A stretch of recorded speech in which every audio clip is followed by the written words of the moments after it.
What's up guys, welcome to the GC journey. In this episode we're installing Fortunato 510 series coilovers on the GC8.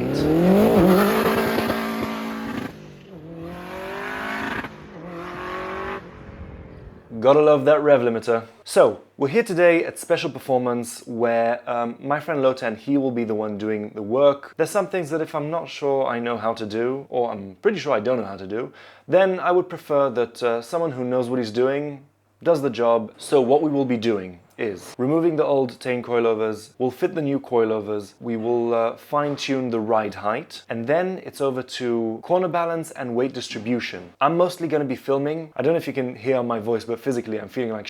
Mentally, I'm very happy because we're finally installing these coilovers, which I've been drooling over for years. I've wanted to install these, and now we're finally doing it. Now, there are a few reasons why I'm super excited about these coilovers specifically. These Fortunato coilovers, each set is built to custom spec. You choose your preferences on the website. You can choose camber plates if you want, front and rear, and you have the softness. There's like a dial on the top of the front and rear coilovers, which adjusts softness or rebound. As you can see, I've done my research thoroughly before making this video. Sarcasm. So a lot more flexibility, a lot more customization. Right, let's get on with the installation, otherwise I'll never get myself to shut up. First step is to remove the coilovers. Starting with the front, you have 3 nuts holding the top hat and 2 bolts attached to the knuckle. My friend Lotan works very fast, so I did my best to keep up with him and capture as much as I could. Before fitting the new coilovers, Lotan adjusted the height to get them as close as possible to the previous ride height by matching the length to the coilovers we removed. But it's not very critical since we will be fine-tuning the ride height later.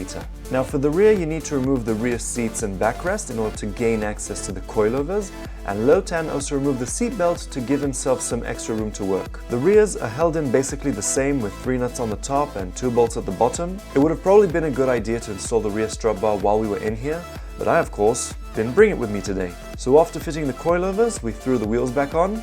Yes, I know, they're filthy. And so that is the first stage done. Okay, so coilovers have been installed. As you saw, it was hard to keep up filming him. He knocked it down like, I think, less than an hour. Anyway, what I will do now, I'll go for a drive, I'll come back, we will then fine-tune the ride height. It'll be easier once the coilovers have had time to set, and then we'll move on to dialing in the corner balance and the weight distribution. Tuning the ride height is a pretty simple job. It just takes a long time because for every adjustment, you need to lift the car, remove the wheel, extend or shorten the shock, put the wheel back on, lower the car back on the ground, take a measurement, and then repeat the process as many times as needed until you're happy with the result. My advice is not to tighten everything down till you are happy with all 4 corners, and also using 2 lug nuts to attach the wheel rather than all 5 can also save time. The thing is, you really want to remember that once you're done tuning the height and you're happy with all the measurements, not to forget to go over and tighten everything down on each of the coilovers. On the Fortunato coilovers, you have the upper collar, which is used to compress or open the spring, and the lower collar, which is used to adjust the height. After getting all 4 corners where I wanted them, I could finally tighten everything down for the 100,000th time and call it another stage done. Okay, so we are done tuning the ride height. Currently I have the fronts sitting at 56 centimeters and I have the rears sitting at 57 centimeters. I'll put the conversion to feet, inches or whatever on the screen. And so now we are moving on to the final stage, which is the corner balancing and weight distribution. So the way we're gonna do that is we're gonna put the car on 4 separate scales. Lotan will get a reading on screen to see how the weight is distributed and how the corner balance is doing, and we'll see what kind of result we can get.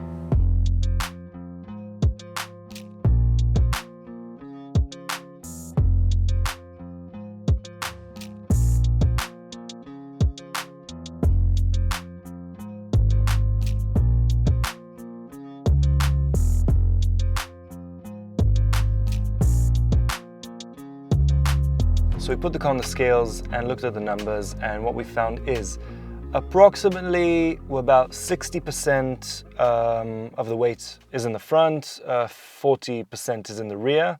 Again, it's not precise, but more or less. Cross balance is, with me in the car, it's about 52%. Weight, we have 1,240 kilos, which in pounds is like 2,733 pounds, with about a quarter of a tank of petrol, and without me in the car. I weigh another 82 kilos, which is something in pounds. And so with me in the car, we were about 1,320 kilos, if I'm not mistaken.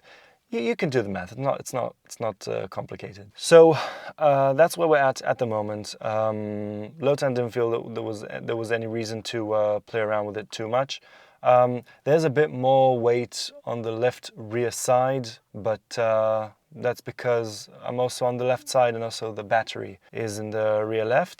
That contributes to that. But I don't have any experience with, corner weight balancing and weight distribution, so I've never looked at numbers. I don't know what good numbers are. I know that 50-50 weight distribution is always the best. And let me know in the comments from your experience what good corner balancing looks like. And so now the next thing we're going to do is an alignment. Now, although we tuned the ride height, and I'm now in the car and I can go driving and give you like a first impression, I want to do the alignment first, because right now the steering wheel is a bit off, and I saw the rear wheels, like one has 1,000,000 degrees of camber and the right one looks okay. I will do the alignment tomorrow morning, which for you is going to be in about 10 seconds, and then we'll go out and we'll do like a comparison first drive with the new coilovers. Okay, so it's the next morning. I think I have a bit of a cold. In any case, we're off to get an alignment. What I'm going to be going with is -2.5 camber in the front, -1.5 camber in the rear. Caster, if I can get 5-6 degrees positive, that'll be great. And we'll be setting toe to 0, front and rear. So once I get the alignment, we'll go for a little spin, and then I'll give you my first impressions of the new coilovers. Alignment has been done. So that's it, coilovers are installed. We fitted them, we got the ride height to what we wanted, corner weight balance, and an alignment. Minus 2.3 degrees in the front, minus 1.3 degrees in the rear. Caster, he told me that the guy that did the alignment said that there's no way to adjust the caster, so it is what it is. And so now we can finally go for a ride and test these coilovers in the real world. This is not a track, and that's probably where we should test these coilovers, but even to get an idea of how driving on the street with this new setup feels like. And yeah, we're coming to a nice little bend. See how it feels.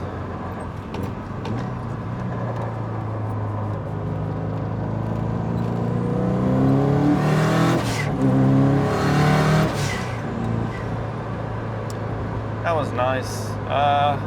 I came to this little bit of road where it's a little twisty. You can kind of feel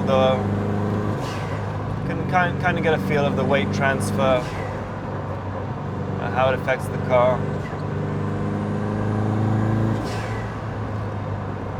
But what I can already say is that these coilovers feel a lot more.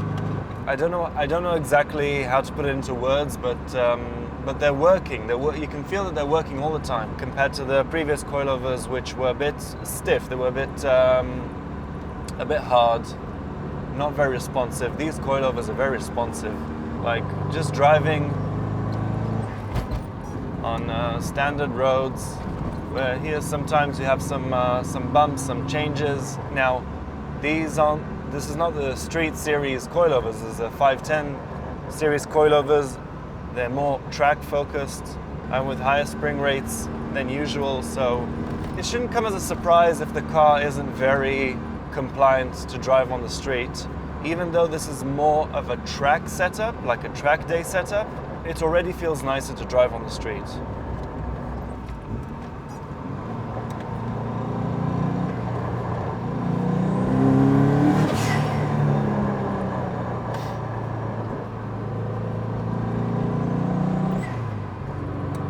Okay, so coilovers are installed.